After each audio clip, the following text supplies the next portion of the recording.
여기서 하나님의 아들은 예수 그리스도를 믿음으로 예수님과 같은 하나님의 아들로 입양된 양자의 영을 받은 그런 사람들을 말하고 있는 것이죠.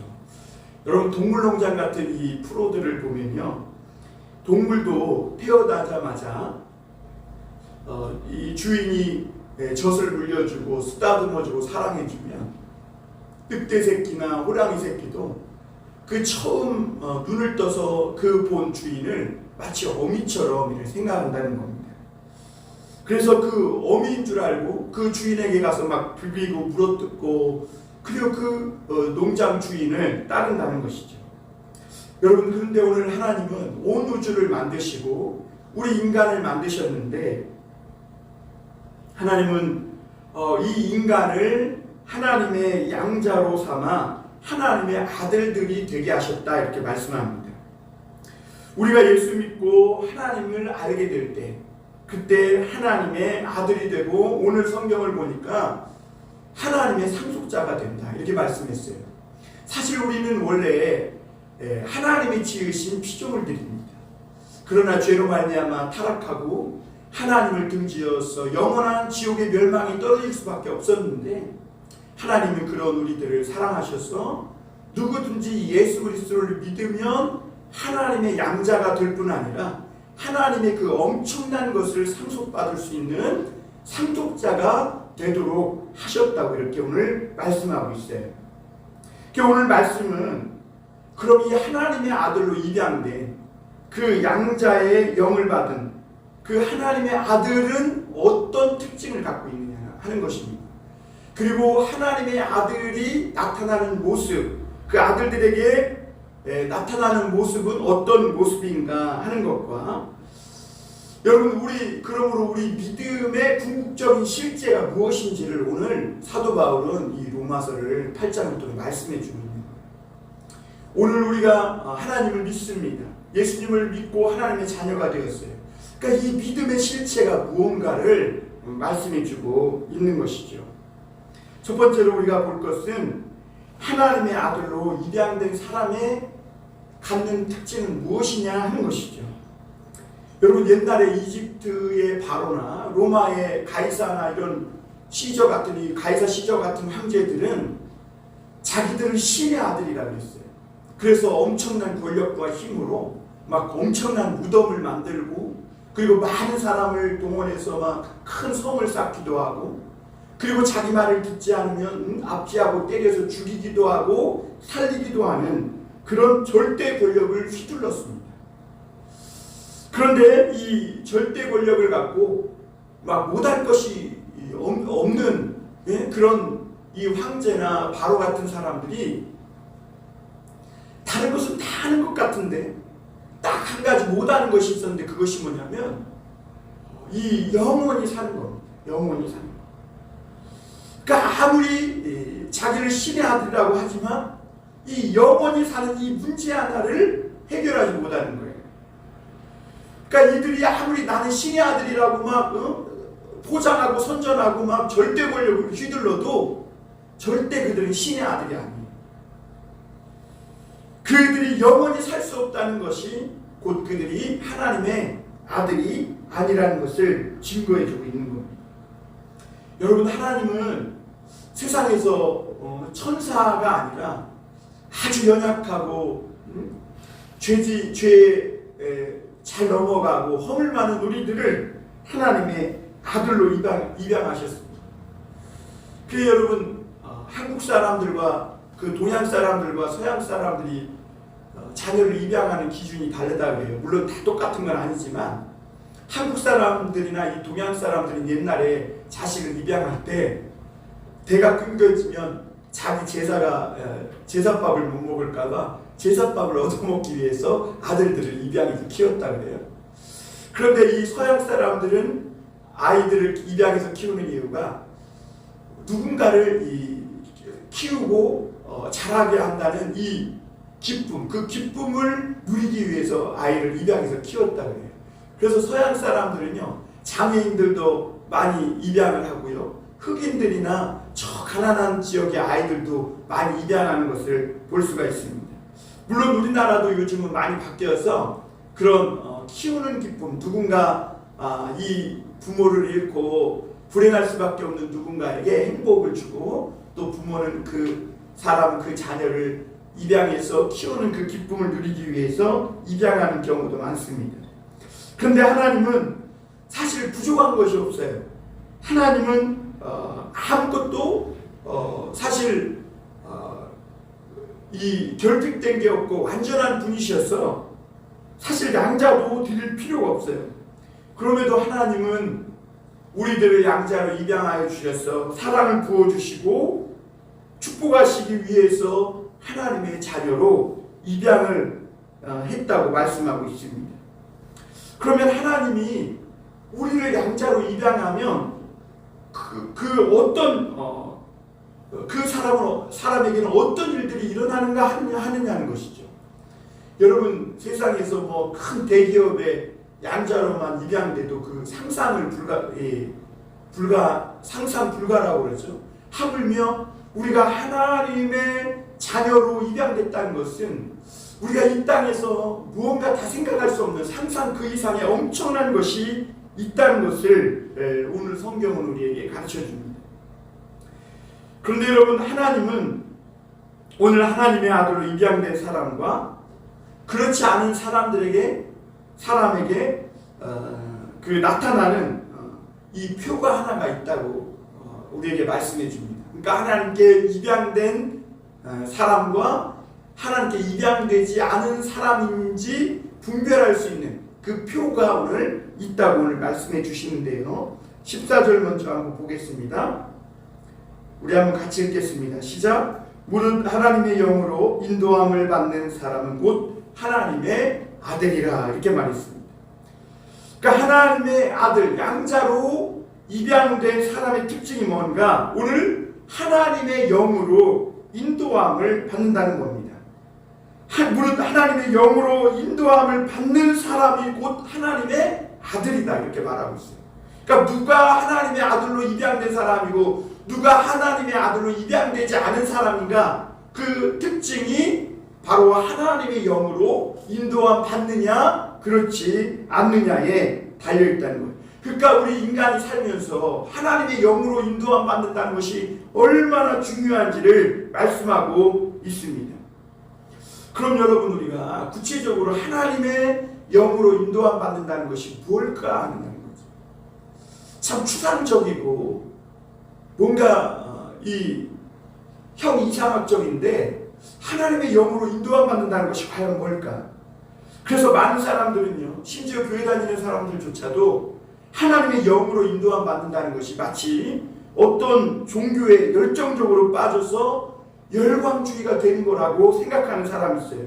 그러나 하나님의 영으로 인도함 받는다는 것은 막 어떤 종교에 빠져서 열광주의가 되고 지나친 열정을 가지고 종교적인 일에 집착하는 그 사람을 하나님의 영으로 인도함 받았다 말하지 않습니다. 그리고 또는 막 세상에서 내 직업도 버리고 내 일도 버리고 가정일도 내팽개치고 교회에만 붙어가지고 기도만 하고 막 가정도 돌아보지도 않고 또는 목사가 되거나 선교사가 되거나 수도사가 되거나 이렇게 된다고 해서 하나님의 영으로 인도함 받는 것도 아니라고 성경은 우리에게 말합니다. 그럼 하나님의 영으로 인도함 받는다는 게 도대체 뭔가? 먼저는 이 하나님의 영으로 인도함 받는다는 것은요, 우리가 예수님을 믿고 성령이 우리 마음속에 오시는 거예요. 그게 하나님의 영으로 인도함 받는 첫걸음입니다. 여러분 예수 믿지 않으면 성령이 임할 수가 없어요. 왜냐하면 예수님은 하나님의 아들이시는데 그분이 우리에게 성령을 부어주시기 때문에 그래요. 그래서 이 성령을 예수를 믿고 성령을 받으면요 죄를 회개하게 됩니다. 지금까지는 하나님을 인정하지 않고 살고 내 마음대로 내가 주인이 되어서 살아온 그 삶이 영원히 멸망받을 수밖에 없는 죄였구나 라는 것을 깨닫고 하나님 앞에 내 죄를 회개하고 고백합니다. 그러므로 여러분 이 예수를 믿으면서도 내 죄를 한 번도 깨닫고 회개한 적이 없는 그런 사람은 성령의 인도함을 받는 사람이 아니에요. 성령이 오시면 반드시 죄를 깨닫고 회개하고 이 죄사함의 은혜를 입게 되는 것입니다. 그래서 예수 믿고 하나님 앞에 내가 죄인임을 깨닫는 것, 이것이 성령의 인도함을 받는 첫 걸음을 떼는 거예요. 이게 성령의 인도함을 받는 첫 걸음. 그러니까 성령의 인도함 받는다는 것은 막 뭔가 막 죄하면서 막 매달리는 게 아니에요. 그러니까 예수 믿고 성령이 임하면 죄를 깨닫고 회개하고 그렇게 하나님 앞에 내 죄를 고백하는 것, 거기서부터 시작한다는 것이죠. 그리고 성령의 인도함을 받는 삶은 거기서 멈추지 않고 한 걸음 더 나아가서 하나님의 말씀을 쫓아 사는 삶을 살게 된다는 것. 세상에 여러 갈래의 길이 있는 것처럼 이 믿음 생활하는 우리가 세상을 살아가는 그 길에도 여러 길이 있어요. 어떤 길은 출세의 길도 있고, 어떤 길은 욕망의 길, 야망의 길도 있고, 또 어떤 길은 정욕의 길도 있어요. 그런데 여러분, 하나님의 그 많은 길 가운데 하나님의 말씀을 따라 사는 그 길로 가는 것, 그 사람이 바로 하나님의 영에 인도함 받는 사람입니다. 그래서 시편 1편에서 보면 시편 기자는 복 있는 사람은 이 악인의 길을 쫓지 아니하며 그랬어요. 그러니까 악인이 야 이렇게 하면 성공한대, 야 이렇게 하면 세상에서 뭘 좋은 걸 얻는데, 이렇게 악인들의 제안을 받아들이지 않아요. 이 영의 인도함 받는 사람들은 악인의 이 꾀를 받아들이지 않는다는 거죠. 그리고 죄인의 길에 서지 않습니다. 그리고 오만해지지 않아요. 그래서 성경은 우리가 평범한 이 말씀이고 평범한 책인 것 같지만, 사실 성경 안에는 그 안에는 하나님께 가는 놀라운 길이 있음을 볼 수 있습니다. 높아지고 복수하고 교만한 길을 버리고 하나님의 말씀을 따라 한 걸음 한 걸음 살아가는 것, 그것이 바로 하나님의 영의 인도함을 받는 사람이라는 거죠. 여러분, 하나님의 말씀을 따라 사는 사람이고 하나님의 영의 인도함 받는 사람인데, 말씀을 따라 산다는 것은 그냥 말씀을 믿는 거예요. 말씀을 믿는 거. 그래서 말씀을 먹고 말씀을 듣고 믿음으로 말씀이 오늘 나에게 시키는 대로 살아가는 것, 그리고 그것이 내 인생의 유일한 목적이 되는 사람, 그 사람이 하나님의 영에 인도함 받는 사람이에요. 그래서 하나님의 영에 인도함 받는 사람은요, 세상에서 다른 목표가 없어요. 물론 일시적으로 우리가 어떤 열심을 내고 어떤 훈련을 받기 위해서 잠깐 세상에서 보이는 어떤 목표를 세울 수가 있어요. 그러나 그것이 궁극적인 목표는 아니에요. 우리 하나님의 영에 인도함 받는 사람의 궁극적인 목적은 그냥 하나님의 말씀을 따라 하나님의 시키는 대로 내 자신 육체를 쳐서 복종시켜 살아가는 것, 그 자체가 목적이 되는 거예요. 그래서 하나님의 영으로 인도함 받는 사람은 말씀을 먹고 신앙이 자라고 말씀에 순종해 사는 이것이 내 인생의 유일한 목적이 되는 사람, 그 사람이 바로 하나님의 영의 인도함을 받는 사람이고, 오늘 사도 바울은 하나님의 영으로 인도함 받는 그 사람이 하나님의 아들이다. 그러니까 그 사람이 바로 하나님의 양자로 입양된 표가 된다는 것이죠. 그리고 영의 인도함을 받는다는 것은 성령께서 매 순간 지혜와 영감을 주셔서 죄를 떨쳐버리잖아요. 죄가 순간순간 우리를 유혹하지 않습니까? 그런데 하나님의 영의 인도함을 받으면 성령께서 매 순간 막 지혜도 주시고 영감도 주시고 능력도 주세요. 그래서 이것이 죄의 유혹인지 아닌지 분별하게 하시고 죄를 이기고 떨쳐버릴 수 있는, 죄에게 등을 돌릴 수 있는 힘을 주시는 거예요. 그리고 내 육체를 쳐서 하나님의 말씀에 그 뜻에 복종시켜 순종하는 그 삶을 살 수 있는 능력이 되는 거예요. 그게 하나님의 영의 인도함 받는 거예요. 그래서 이 세상에서 하나님의 아들로 살아가는 사람들은 표시가 난다. 표시가. 그는 성공이나 출세를 위해 살지 않고 오만한 자리에 앉는 것을 좋아를 하지 않아요. 그 높아지고 교만해지는 것을 굉장히 두려워하고 싫어하게 됩니다. 그래서 세상에서 힘 좀 얻게 되고 권세도 얻고 또 유명해지는 거, 이렇게 사람에게 인정받는 거, 이런 것을 두려워하게 되죠.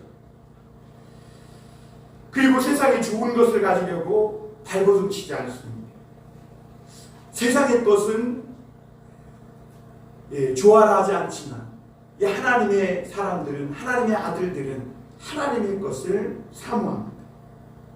여러분, 다니엘의 이 세 친구가 이 느부갓네살 신상에 절하지 않았을 때 이 불에 던지겠다고 했어요. 그랬더니 이 다니엘의 세 친구가 뭐라고 그러냐면, 자기가 사는 삶의 목적이 뭐냐, 하나님께 영광 돌리는 것이 아니냐, 하나님께서 우리가 이렇게 믿음으로 하나님께 영광 돌리며 살면 하나님께서 이 붉은 불에 던져줘도 살려줄 것이고, 혹시 그리 아니하실지라도 나는 절대로 이 신상 앞에 절하지 않겠다.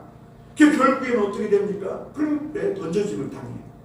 왜냐하면 우리가 사는 삶의 목적이 하나님께 영광 돌리는 것인데, 이 땅의 헛된 것에 무릎 꿇고 우리 비겁하게 우리 자신을 엎드려 그것을 쫓아 살지 않겠다는 것. 그런 믿음으로 살다가 붉은 불에 던져질 때 하나님의 사람이 그 붉은 불 속에 들어가서 그 다니엘의 세 친구를 보호해 주시고 거기서 건져 주시는 것을 보게 됩니다. 유일무이한 이 놀라운 역사가 일어나죠. 여러분, 다니엘도 마찬가지죠. 다니엘도 그렇게 해서 사자굴에 던져졌지만 하나님께서 이 사자굴의 입을 봉해서 다니엘을 살려주시는 것이죠. 여러분, 예수님은 세상에서 아무것도 가지지 않았습니다. 그래서 세상에 많은 사람을 자기를 따르게 해서 그것으로 자기 세력을 만들려고도 하지도 않았고 만들지도 않았어요. 왜냐하면 예수님은 하나님의 아들이세요. 세상의 것을 가질 필요가 없기 때문입니다. 예수님은 세상에서 오직 하나님의 말씀을 붙들고 순종하는 그 삶을 사셨습니다. 그리고 나서 주님은 우리에게 누구든지 나를 따라오려거든 자기를 부인하고 자기 십자가를 지고 나를 쫓을 것이니라 그랬어요. 여러분, 이것이 굉장히 어려운 거예요. 자기를 부인하고 자기 십자가를 지고 주님을 쫓는다. 이게 엄청나게 어려운 겁니다. 왜냐하면 사람들은요, 사실 성도들도 세상에 할 수 있으면 좋은 거, 남 부러워하는 거, 유명해지는 거 다 갖고 싶어 합니다. 이것을 얻으려고 몸부림치며 성공하며 출세하며 살려고 그렇게 눈에 불을 켜고 살아요. 왜 그들이 그럼 그렇게 사는가? 결국엔 그들이 하나님의 아들이 아니라 세상의 아들이기 때문에. 하나님의 자녀들은요, 세상의 것을 청지기처럼 사용은 하지만 영원히 자기 것을 만들 필요가 없어요. 왜냐하면 자기는 하나님의 아들이기 때문에. 이 모든 것들은 이 땅에서 잠깐 일시적으로 사용하고 쓰다가 다 두고 가야 하기 때문에 그것을 알아요, 하나님의 아들들은. 그래서 하나님의 아들로 입양된 사람의 특징이 뭐냐? 돈이 많지 않아요. 그리고 명예도 없고 권세도 없어요. 누가 알아주지도 않아요. 그런데 이 사람에게 갖고 있는 것이 있는데 그것이 뭐냐면 하나님의 능력이에요. 다른 건 다 없어요. 그런데 내가 있는 것으로 내게 주노니 곧 나사렛 예수 그리스도 이름으로 일어나 걸어라. 이 하나님의 능력이 있는 거예요. 그래서 사도 바울이 하나님의 나라는 말에 있지 않고 하나님의 능력이 있다, 이렇게 말씀하고 있는 것이죠. 여러분, 성령은 우리를 어떻게 인도합니까? 오늘 성령이 우리를 돈 많이 벌고 높아지고 유명해지고 세상에서 성공하고 그래서 사람들의 막 인기와 박수갈채를 받고 막 그 사람 앞에 머리를 좋아하는 그런 길로 우리를 인도하는 분이 성령이 아니에요. 근데 오늘날 많은 그리스도인들이 잘못 알고 있어요. 헛된 욕망을 막 말씀으로, 그 잘못된 말씀으로 심어줘가지고 마치 하나님의 성령이 오시면 우리를 마치 세상에서 성공하고 돈 많이 벌고 막 자식 좋은 대학에 척척 붙고 이런 길로 인도하는 것으로 잘못 생각해요. 여러분, 성령이 우리를 어떻게 인도하냐면 우리가 말씀을 잘 먹고 소화시켜서 믿음이 자라는 길로 오늘도 우리를 인도하시는 거예요. 그게 성령이 우리를 인도하시는 길이에요. 이게 굉장히 중요해요. 그리스도인들이 말씀을 먹고 그 신앙과 믿음이 자라는 길로 가고 있다. 이것보다 더 중요한 것은 없다는 겁니다. 많은 사람들이 나는 하나님의 인도하심을 받았어. 이게 뭐해? 내가 오늘 돈이 생겼어. 내가 오늘 뭐가 꼭 갖고 싶었는데 그게 딱 이루어졌어. 이렇게 말해요. 그런데 여러분, 하나님의 인도하심을 받았다는 것은 높아지고 유명해지고 성공하는 것이 아니라 말씀을 많이 먹어서 막 내 영혼이 풍성해지고 그리고 막 성령으로 충만해지는 거예요. 그것이 성령의 인도함. 그리고 성령님은 우리를 지혜를 주셔서 분별하게 합니다. 요즘은 선과 악이 너무나 복잡하게 얽혀 있어요. 그러니까 선과 악이 공존하게 아주 복잡하게 얽혀 있는 세상에서 이것이 잘못 보면 선이 악 같고 악이 선이 같은 거예요. 그런데 성령님이 오시면 그것을 아주 통찰력 있게 꿰뚫어 보게 하셔서 분명하게 분별하게 하시고 우리로 하여금 바른 길로 가게 하신다는 거죠. 그래서 내가 실패한 것 같은데 그 실패한 줄 알았는데 알고 보니까 그게 바른 길로 가고 있는. 그러니까 막 내 친구들은 막 돈도 많이 벌고 막 그러고 막 성공한 것 같은데 나중에 알고 보니까 그게 실패한 길이라는 것이죠. 그래서 하나님은 성령님은 우리에게 오시면 이 세상의 선과 악을 분별해서 바른 길을 가게 하시는 거죠. 사람은 아무리 잘 믿는다고 해도 신앙이 좋다고 해도 자발적으로 하나님께 순종이 잘 안 되는 존재가 인간입니다. 그래서 하나님은 우리 사람들에게 가시를 주시기도 하고 때로는 어려운 환경에 넣으셔서 우리로 하여금 하나님 말씀에 순종하게 하시는데 그렇게 하면서 나타나는 것이 뭐냐면 하나님의 기적이 나타나고 우리의 이 우둔한 입술에서 나오는 기도가 막 놀랍게 응답되는 이런 역사들이 나타난다는 것이죠. 여러분, 하나님을 다 같이 똑같이 믿는 것 같지만 하나님을 믿고 신앙생활을 해도 엄청난 차이가 있음을 보게 됩니다. 그 어떤 사람은요 정말 이 말 안 듣는 망아지와 노새처럼 억지로 이리 빼고 저리 빼고 하다가 억지로 끌려가듯 그렇게 믿고 신앙생활을 하는 사람이 있는가 하면 어떤 사람은 자발적으로 자신을 기꺼이 하나님의 말씀에 복종시켜서 성령의 인도함을 받으면서 희한하게 기적과 하나님이 주신 그런 능력과 축복으로 희한한 기도 응답이 되는 이런 참 제3의 힘, 하나님이 주신 힘으로 살아가는 사람도 있다는 거죠. 하나님은 세상에 많은 사람을 하나님의 아들로 입양하셨는데 하나님의 양자로 입양된 그 하나님의 아들들에게 나타나는 특징이 뭐냐? 오늘 성령의 인도함을 받는다는 것입니다. 그리고 두 번째는 그러면 성령의 인도함을 받는 하나님의 아들에게 어떤 모습이 나오는가 하는 거죠. 어떤 자세가 나오는가. 오늘 15절 한번 같이 또 읽겠습니다. 시작. 너희는 다시 무서워하는 종의 영을 받지 아니하였고 양자의 영을 받았으므로 우리가 아바 아버지라 부르짖느니라. 16절. 성령이 친히 우리의 영과 더불어 우리가 하나님의 자녀인 것을 증언하시나니. 이렇게 말씀합니다. 여러분, 예수 믿고 성령이 임했을 때 제일 먼저 나타나는 현상은 두려워하는 종의 영이 없어지고 양자의 영이 생겨난다는 겁니다.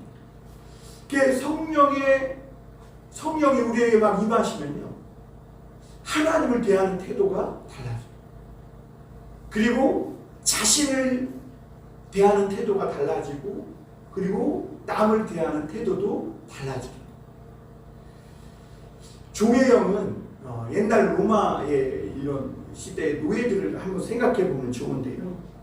이 옛날에 이 노예들은 이런 종의 영의 마음 상태를 가졌는데 이 로마 시대의 이 노예들은 도망을 못 가도록 이 목에다 쇠사슬을 이렇게 매고 그렇게 살았다고 합니다. 요즘은 개도 목줄하면 막 하우 막 이러면서 마치 동물을 학대하는 것 마냥 바라보니까 요즘은 개도 가슴줄을 태우더라고 이제. 그런데 당시 노예들은 목에 쇠사슬을 메고 생활을 해야 했고, 만약 이 주인에게 조금이라도 반항하거나 행동이 막 시켰는데 느리거나 게으르거나 그러면 정말 죽도록 매를 맞고 그렇게 살아야만 했습니다. 그래서 로마 시대는 성인 노예만 아니라 아이들도 엄청난 학대를 받았다. 그래서 노예는 막 누가 부르기만 해도 깜짝깜짝 놀라는 거예요. 그래서 막 노예는 항상 눈치 봐야 되고 막 두려워해야 되고 불안해야 되고, 그러니까 막 안절부절 못하게 되는 거예요. 노예는 비겁하고 비굴해야 살아남습니다. 만약 노예가 당당하면 이 노예 주제에 무슨 당당히 이러면서 결국엔 매맞게 되는 것이죠. 그리고 죽기도 했음을 볼 수 있습니다. 여러분, 요즘 사람들 중에 이 정치거나 미신을 믿는 사람들의 특징이 뭐냐면 항상 불안해한다는 거예요. 제가 우리 이 교단 사무실에 가다 보면 영등포에 아주 유명한 점집이 있나 봐요. 거기에 줄 서 있는 사람들이 있어서 제가 이렇게 눈을 쳐다보면요, 다 불안과 막 근심으로 꽉 차 있어요. 아니 진짜로 그 안에 평안한 마음으로 온 사람이 없어요. 왜 거기 줄 서 있겠어? 추운 아침에, 그때 겨울인데요. 뭔가 불안하고 막 야, 북쪽으로 가면 안 된다고 했는데 그것도 가면 되나 안 되나. 자기 남편이 부인이 바람피냐 안 피냐. 그게 거기 줄 서 있는 거예요. 그래서 이런 사람들은요, 누가 무슨 징조를 얘기하면, 그리고 또 일진을 얘기하면 그걸 그대로 믿어요. 이 바보 같은 거. 그리고 누가 뭐 꼈다 그러면 뭐 눈곱이 낀 거 깃밥 낀 것도 아니고 뭐가 껴. 그런데 그 뭐가 낀 것처럼 오늘 막 뭘 해도 조심해야 될 것처럼 그렇게 생각한다는 거예요. 그리고 만약 북쪽을 조심해야 된다 이러면 북쪽을 향해 소변도 안 봐요. 그런데 여러분, 이게 오늘날 정치거나 뭐 미신 믿는 사람만 그런 것 같죠. 옛날이나 지금이나 율법주의를 믿는 사람들은요, 이런 생활을 하게 됩니다. 오늘날도 어떤 사람은 막 신앙생활 하면서 야, 우리는 더 기도를 해야 돼. 막 성경을 더 외워야 하고 성경을 더 많이 읽어야 되고 전도를 더 열심히 해야 돼. 막 이러면서 강박증에 시달리면서 신앙생활하는 사람이 있어요. 실제로 그런 사람 많더라고요. 사실 저도 그래 본 경험이 있고. 그래갖고 조금만 많이 자고 게으르면 하나님 앞에 죽을 죄인이에요. 그리고 많이 먹으면 죄 짓는 것이고, 막 웃으면 죄 짓는 것이고, 웃어도 안 돼. 항상 거룩하게 하고 있어야 돼. 그리고 미니스커트 입으면 죄 짓는 것이고, 그럼 막 다 죄 짓는 거라고 생각해. 이런 사람은 그렇게 살다가 조금 무슨 어려움이 오면요, 아, 내가 믿음이 없어서 그렇구나, 하나님이 나를 심판하시는구나 하면 불안해한다는 거예요. 그리고 그러면서 자신을 굉장히 학대해요. 그리고 이런 사람은요, 다른 사람도 미워하고 증오해요. 왜냐하면 믿음 생활 하려면 똑바로 하라는 것이지. 잘 좀 믿으라는 거예요. 그럼 잘 믿는 기준이 뭐냐? 자기처럼 강박증에 시달리면서 믿어야 된다는 거예요. 기도해야 되고 막 잠을 안 되고 막 자다가도 하면서 일어나야 되고 그래야 된다는 거죠. 그러면서도 하나님이 늘 나를 버리신 것처럼 심판할 것 같은 그런 불안, 그런 두려움에 사로잡혀 신앙생활하는 것이 바로 종의 영입니다. 종교생활하는 사람은 그래서 잘못 빠지기 쉬운 게 율법주의인데, 이런 사람은 늘 자신을 더 채찍질하고 더 졸라매야 되고 굶어야 한다 생각해. 그리고 더 비참하게 그렇게 생활하다 죽어야 그것이 거룩한 것이라고 생각하고 그런 강박증에 시달려요. 조금의 여유도 없는 거죠. 그러니까 여러분, 눈에 보이지 않는 이 감옥에 자기도 모르는 사이에 갇혀서 자신을 학대하며 사는데, 그것이 바로 오늘 성경은 종의 영이다 이렇게 말하고 있는 거예요. 그런데 여러분, 우리가 예수 믿고 성령을 받으면 하나님이 양자의 영을 주신다는 거예요. 양자의 영은 뭐냐? 성령님이 주시는 거예요. 아, 내가 하나님의 이제 아들이 되었구나. 하나님의 아들. 우리가 예수 믿을 때 이제는 내가 하나님의 아버지의 아들이 됐다라는 것을 정말 믿게 하시는 거예요. 이게 성령이 우리에게 올 때 주시는 거예요. 그러니까 내가 믿고 싶어 믿는 게 아니에요. 성령이 임하시니까 내가 이제는 종의 영이 아니라 양자의 영, 하나님의 진짜 아들이 되었다는 것을 믿어지는 거예요. 믿어지는 거예요. 그래서 내 모든 과거의 죄는 예수님이 십자가에서 다 해결하셨고 이제 나는 정말 하나님의 진짜 자녀로 거듭나고 다시 태어나게 됐다는 것이죠. 여러분, 노예에서 해방되면요 매를 갖지 않아도 돼. 이 신기한 거죠. 그래서 옛날에 노예들이요, 노예가에서 해방되면 그것이 잘 감이 안 왔다고요. 그리고 마음대로 하고 싶은 대로 할 수 있는 이 자유가 있는 것이죠. 그런데 사람은요 늘 하던 습관이 있어가지고 이 노예에서 분명히 해방되는데 누가 부르기만 해도 깜짝깜짝 놀래고, 그리고 무슨 일을 막 시키면 안 해도 돼. 안 할 수 있는 자유가 있어. 근데 자기도 모르게 막 하고 있어요. 왜? 옛날에 하던 습관이 있어가지고. 그러다가 조금씩 이제 이 자유에 대해서 익숙해지게 됩니다. 그러면 신기한 거예요. 매안 맞지 않고 내가 원하는 대로 할 수 있는 이런 자유가 정말 놀랍고, 정말 매안 맞고 욕 안 먹고 사는 것이 꿈처럼 그렇게 신기하게만 느껴지는 것이죠. 그 노예에서 자유인이 되면 누가 억지로 못 시켜요. 여러분, 우리는 자유인이에요. 목사가 시킬 수 없는 거예요. 그러니까 우리는 하나님이 마음 주시면 하고 아니면 안 해도 되는 거예요. 우리 자유인이에요. 양자의 영을 받은 것이죠. 그리고 또 때리거나 누구도 우리에게 욕하거나 학대하지 못하는 거예요. 자유인이에요.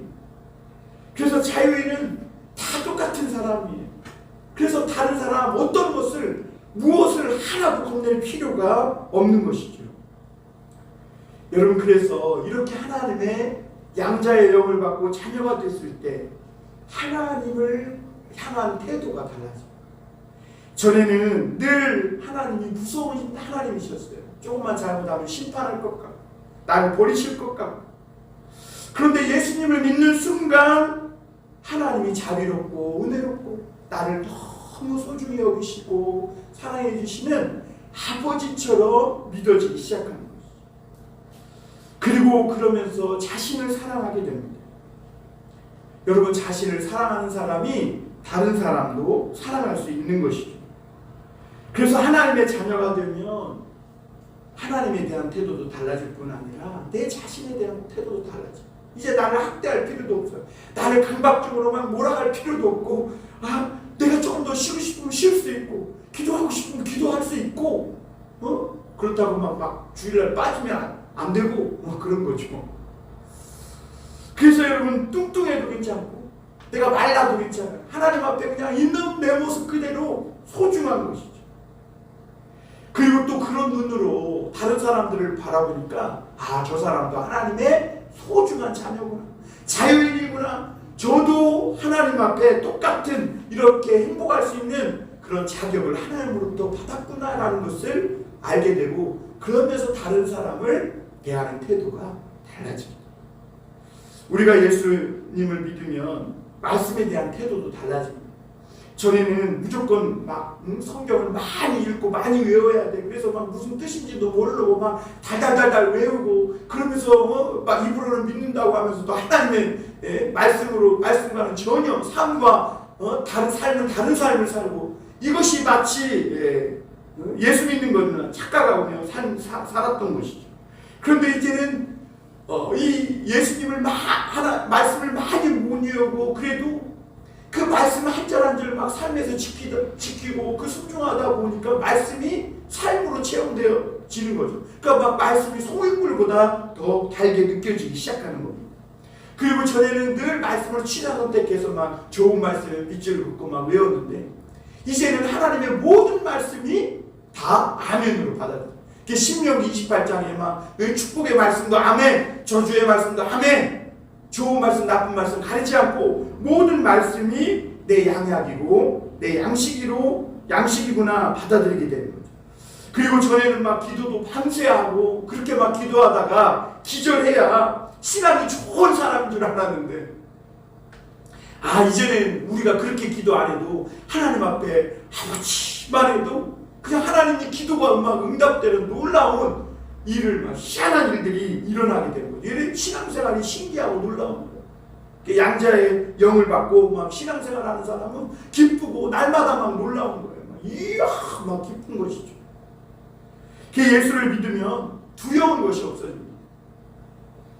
하나도 두렵지 않아요. 하나님도 두렵지 않아요. 심판이 두렵지 않아요. 죽음도 참 모르겠어요. 하여튼 두려움을 이길 수 있고 자신이 그렇게 소중하고 사랑스럽고 자신을 학대할 필요가 없죠. 왜냐하면 양자의 영을 받았기 때문에 오늘 보니까 아빠 아버지라 부르짖는다 그랬어요. 여러분 우리가 언제 하나님을 아빠 아버지라 부를 수 있습니까? 예수 믿고 성령이 내 마음에 오셨을 때 그때 마치 늑대 새끼가 농장 주인이 진짜 막 젖주고 젖을 물려주고 막 쓰다듬어 주고 사랑해 주니까 진짜 자기 아버지인 것처럼 우리들도 실제로 하나님을 떠나 죄인이었는데 하나님이 양자를 삼아주니까 그리고 성령을 부어주니까 진짜 하나님이 내 아버지로 믿어지게 되는 것이죠.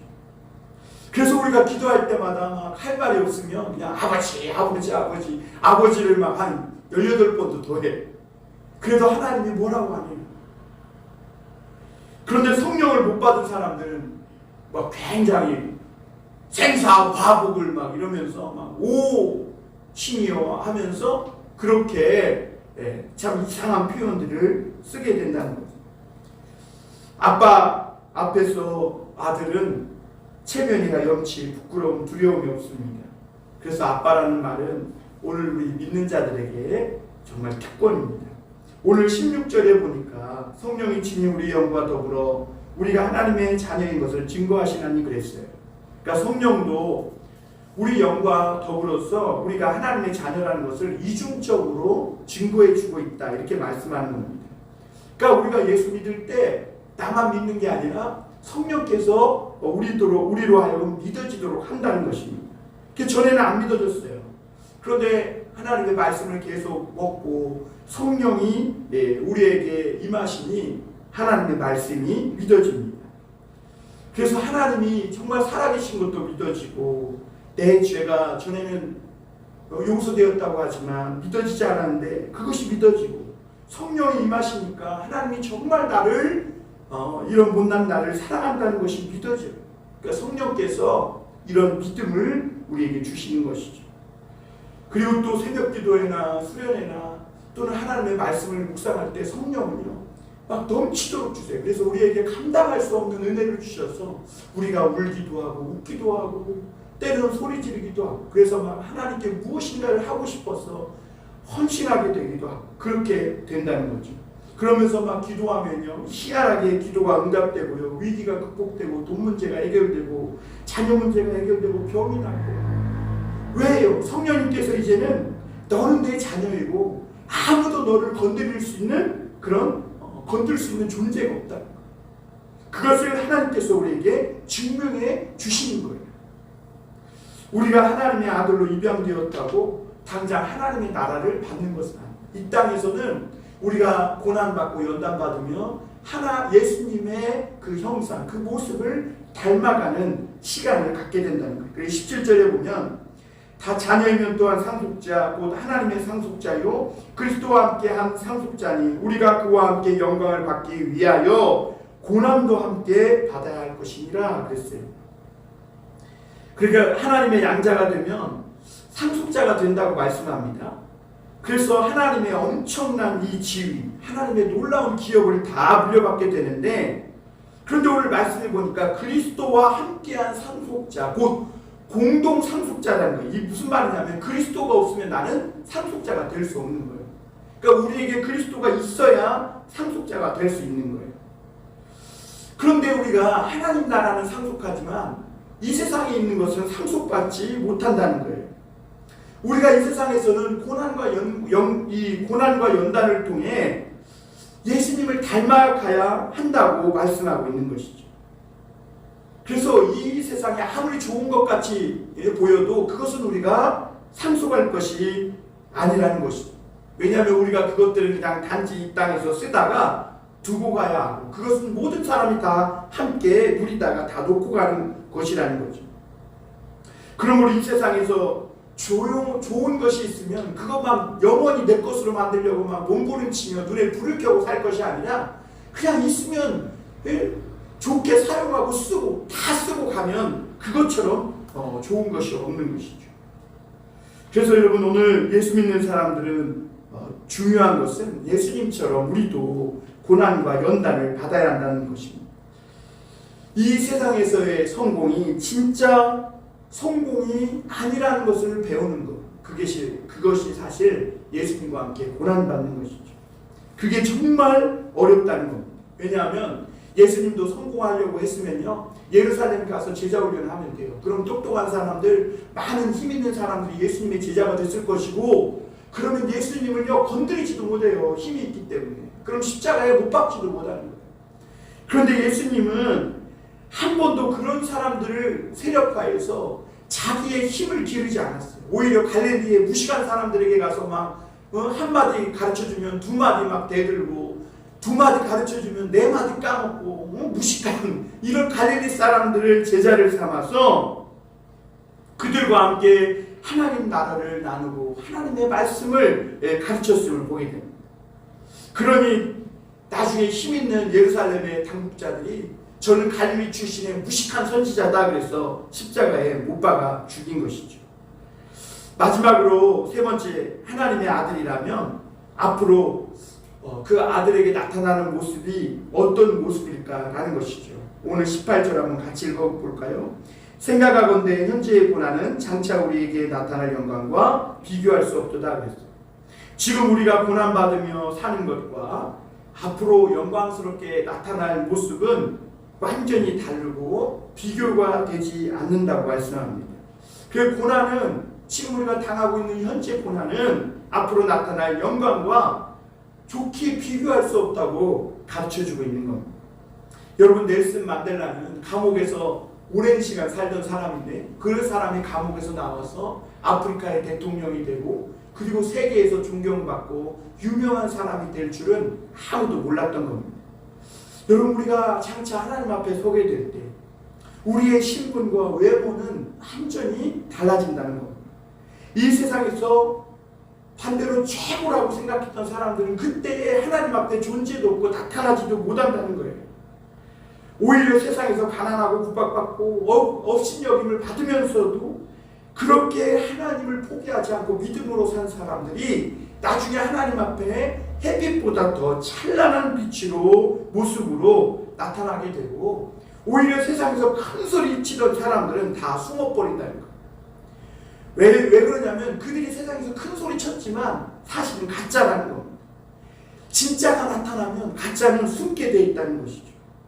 그러므로 오늘 성경은 한번 24절, 25절 볼까요? 25절. 만일 우리가 보지 못하는 것을 바라면 참음으로 기다릴지니라 그랬어요. 24절에 보면 우리가 소망으로 구원을 얻었음에 보이는 소망이 아니니 보는 것을 누가 바라리요. 만일 우리가 보지 못하는 것을 바라면 참음으로 기다릴지니라 그랬어요. 여러분, 성도는 지금 참아야 됩니다. 그렇지 않으면 나중에 별 볼 일 없는 모습으로 가짜로 나타나게 된다는 거예요. 19절에 모든 피조물들이 뭘 기다리는가? 바로 그때를 기다리는 거예요. 왜냐하면 하나님의 아들들이 영광스럽게 변화해서 그 하나님 앞에 아름다운 흠같지도 없는 영광의 신부로 그 모습으로 나타날 순간만을 기다리고 있다는 거예요. 그런데 하나님의 이 영광스러운 이 그리스도의 신부를 온 피조물이 기다리고 있는데, 그런데 오늘날 그 그리스도의 신부인 성도들이 자기가 그리스도의 신부인 줄도 모르고 막 세상에서 쓰레기 뒤지면서 서로 싸우고 머리끄댕이 잡고 그거 하나 더 가지려고 다투고 남 짓밟고 그렇게 산다는 거예요. 그래서 돈과 욕심에 눈이 뒤집힌 사람처럼 그렇게 살고 있는데 그 하나님의 천사들과 피조물들이 보고 깜짝 놀란다는 거예요. 왜냐하면 하나님의 성도들이, 하나님의 아들들이 자기들이 그리스도의 신부인 것도 모르고 그렇게 세상에서 쓰레기 같은 것 때문에 싸우고 막 머리끄댕이 잡고 있는 모습을 보니까 탄식만 나오게 돼요. 탄식. 그래서 20절에 보면 이렇게 말하죠. 우리 20절 한번 볼까요? 피조물이 허무한데 굴복하는 것은 자기 뜻이 아니오 오직 굴복하게 하시는 이로 말미암음이라. 21절에 그 바라는 것은 피조물도 썩어지며 종로를 딴 데서 해방되어 하나님의 자녀들의 영광의 자유에 이르는 것이니라. 피조물이 다 이제까지 함께 탄식하며 함께 고통을 겪고 있는 것을 우리가 아느니라. 이렇게 말했습니다. 여러분, 지금도 피조물들이 허망하게 고통스럽게 죽어가고 있습니다. 많은 동물들이 멸종하고 있고, 인간의 욕심 때문에, 기후변화 때문에 북극의 얼음이 녹고 있고, 북극곰이 죽어가고 있고, 식물들이 멸종되어 가고 있습니다. 그러니까 살아있는 모든 것들이 언제 잡혀먹어 죽을지 모르고, 또 언제 우리가 잡아먹을지도 모르는 이런 죄악의 이 굴레 속에서 살아갑니다. 이런 세상의 속에서 모든 피조물들이 간절히 바라는 것이 뭔가? 하나님의 자녀들이 제발 정신 차리고 살라는 것이죠. 하나님의 이 아들들이 정말 성령 충만하고 변화된 모습이 되어서 정말 나중에 그 영광스러운 모습으로 그리스도의 신부로 나타날 때 자기들도 함께 거기에 참여해야 되는데, 그리스도의 신부들이 서로 싸우고 다투고 그러고 있으니까, 그러니까 이 모든 온 우주 만물이 피조물들이 탄식하고 있다는 것이죠. 여러분, 세상은 지금 모든 피조물들의 이 탄식으로 가득 차 있습니다. 왜냐하면 죄악과 어둠으로 세상이 가득 차 있기 때문에. 이것은 하나님의 아들들에게 정신을 차리고 또 하나님의 아들들로서 그리스도의 신부로서 살아가라고 우리에게 권면해주고 있는 겁니다. 자신들이 하나님의 주인공인 줄 모르고 입으로는 하나님을 믿는다고 하면서 세상의 쓰레기처럼 그렇게 살아가고 있는 것을 우리에게 이렇게 찔러주고 있는 것이죠. 오늘 우리가 우리 식탁에 오른 그 음식을 보면서도 우리는 그 음식 앞에 부끄럽지 않은 그런 삶을 살고 그리스도의 아름다운 흠바티도 없는 신부처럼 살아가야 하는데, 오늘도 우리가 많은 사람들이 세상에 집착하며 그렇게 살아가니까 많은 피조물들이 그 죄악의 굴레 속에서 함께 탄식하며 언제 이 그리스도의 아들들이, 그리스도의 신부들이 영광스럽게 변화되어 하나님을 믿고 성령 충만한 그런 삶을 살게 될지 탄식하는 모습으로 고대하고 있는 거죠.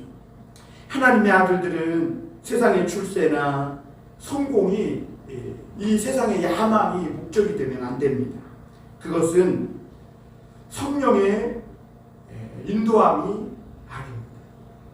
자꾸 그리스도의 모습으로 하나님의 말씀을 먹고 신앙이 자라서 성숙해가는 것, 그것이 참된 성령의 인도함을 받는 하나님의 아들의 모습이라는 겁니다. 여러분, 고난과 연단 속에서 그리스도를 닮아가며 변화되어서 정말 우리 모두가 언젠가는 하나님 앞에 이렇게 영광스럽게 나타날 그 소망을 가지고 살아가는 그런 복된 성도들 다 되시기를 주님의 이름으로 축원합니다.